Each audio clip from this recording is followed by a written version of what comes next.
Hello, welcome. So it's Mira Binzen here with Kathy Matthews of Shine Each Day.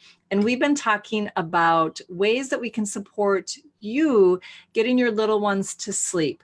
So my experience is as a yoga therapist and working with natural health solutions. And Kathy, share with us your experience with helping littles get to sleep.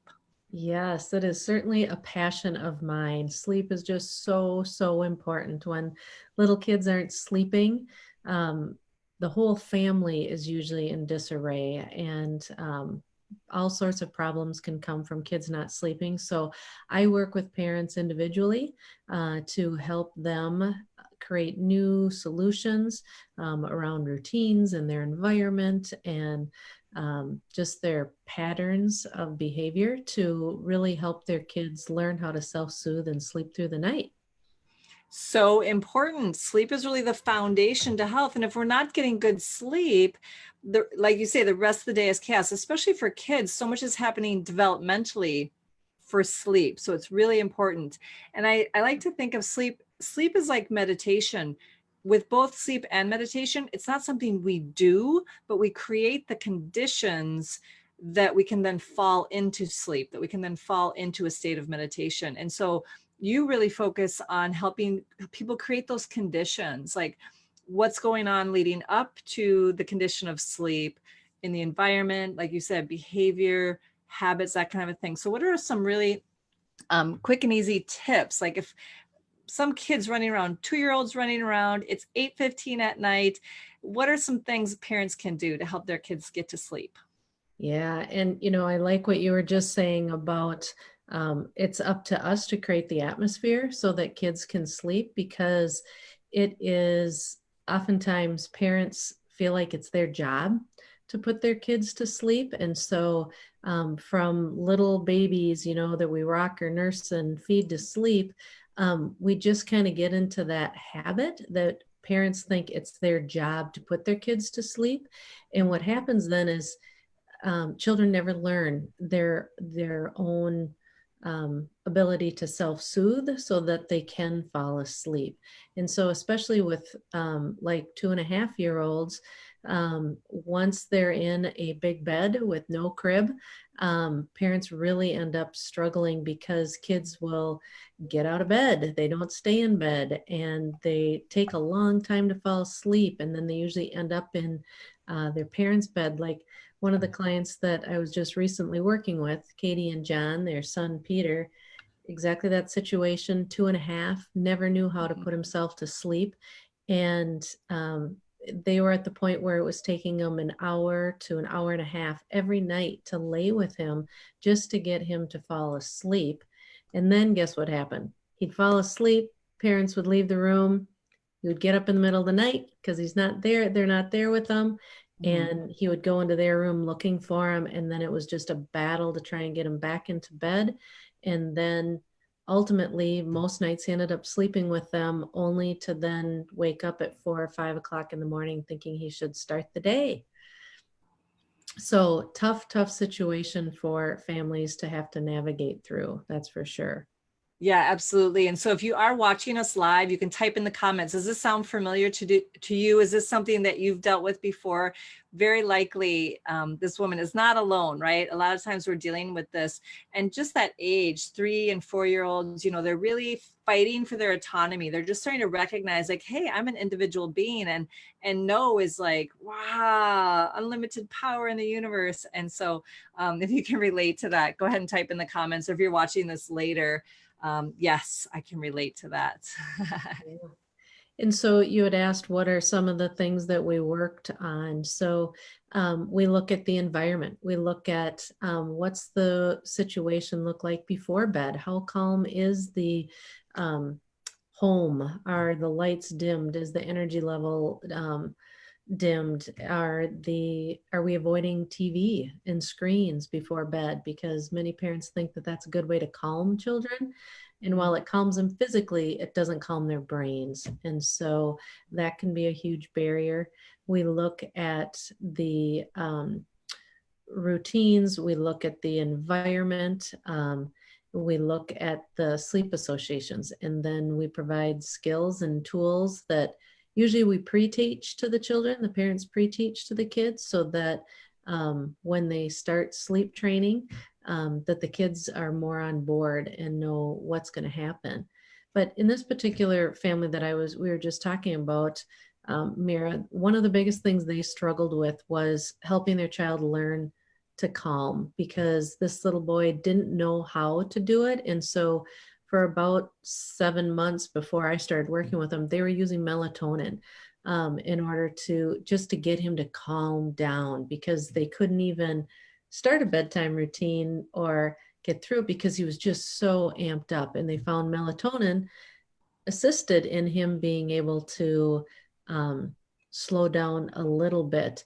And you and I have talked a little bit about the whole use of melatonin, and I'm hearing more and more families, especially preschoolers, starting to rely on melatonin to help calm the children down. And I'm just wondering, in this situation, you worked with Katie and her family, and in other situations, what do you recommend for things that families can do to help calm and prepare their bodies for sleep?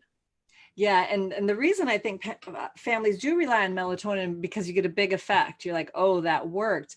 But long term, it's not a great solution because with these kinds of solutions, it's forcing a change rather than supporting our body in its own natural processes. So our body produces melatonin, and melatonin helps us to regulate for sleep. And that's one reason why lighted screens are not a great idea, because that light, our brains are saying, oh, it's daytime, there's a light, right? And so short term, like if it's just kind of almost like an emergency situation where this kid needs some sleep, they're falling apart, but long term, it's not a great solution.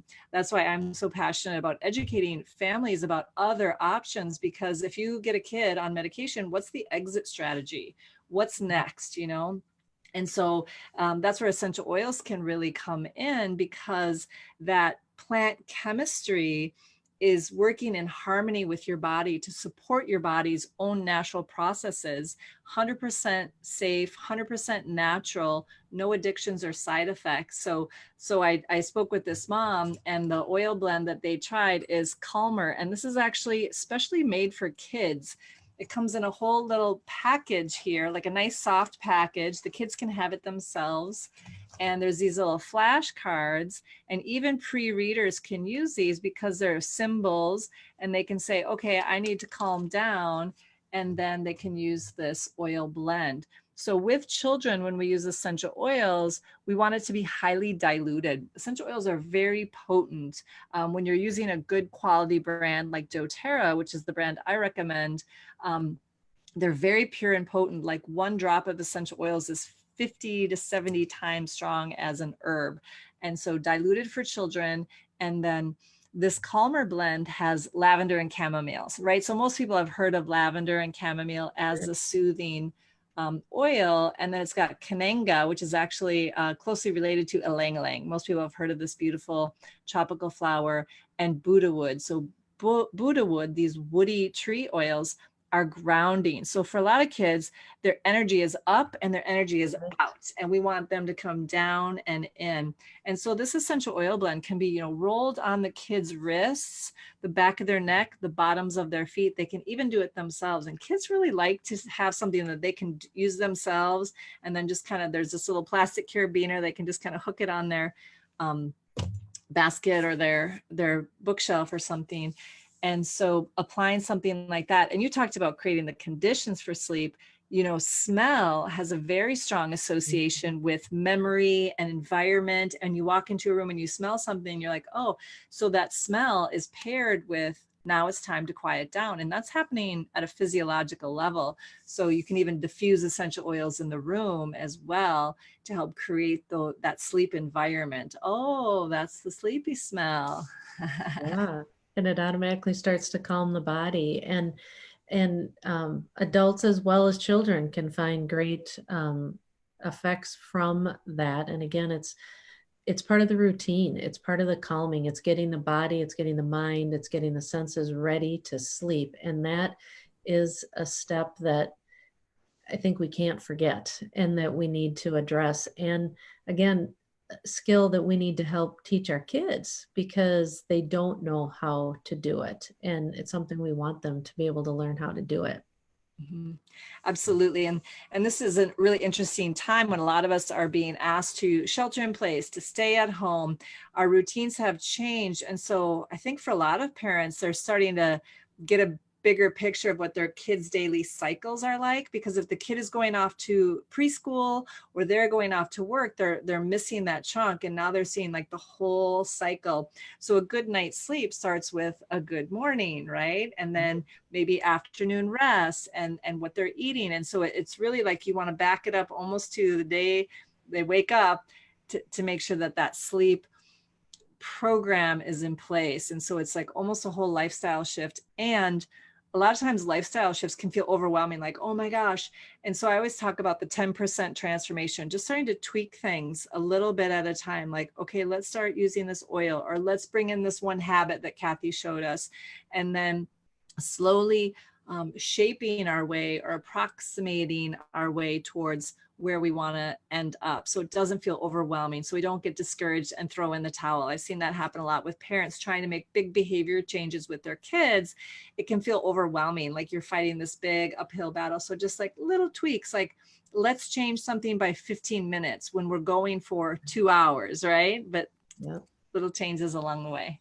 You're so right. And it does. It takes little shifts, maybe making a new shift in what the evening routine looks like, and then the bedroom atmosphere, and then the routine of calming and then actually falling asleep. So, yeah, and just as you said, when I work with parents, we look at the whole day because that is so true that good night sleep starts in the morning. And we do need to look at the routines and the schedules and the nutrition and everything that's happening from morning until night. It's not a, um, like I said, it's not a quick fix. And so little shifts along the way can really help.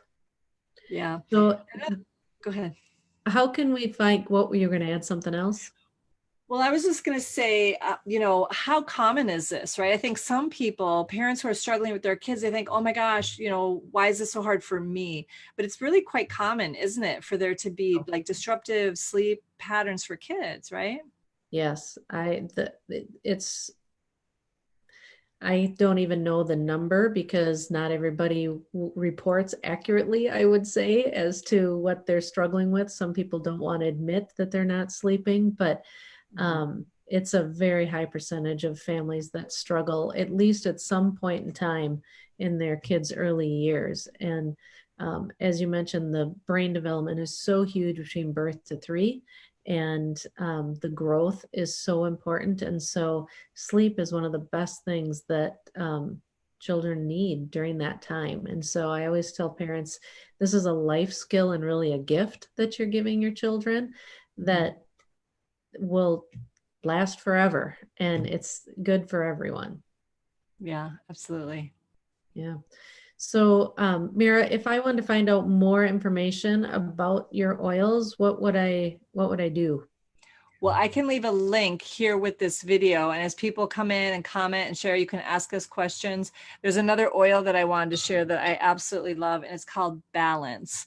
As the name indicates, it's a great oil to put on the bottoms of the feet morning and night and rub on the back of the neck. And so like we talked about, a good morning equals a good night. So a lot of kids that I work with have sensory processing issues or self-regulation issues. And this balance oil is like my number one oil for kids because it really just helps them feel centered, grounded. And it's the difference between having static on your radio station or Yeah. scattered energy and being centered and grounded and clear. And so these kids collection, there's oils for digestive support, there's oils for sore muscles, there's oils for immune support that they can use for themselves. And this balance blend is just such a great package for the kids. So you've got everything you need, you can address it naturally. So I can leave a link for that. And then people can visit my website, mirabinzen.com, for some more information as well. How about you? Where can people find what you're doing?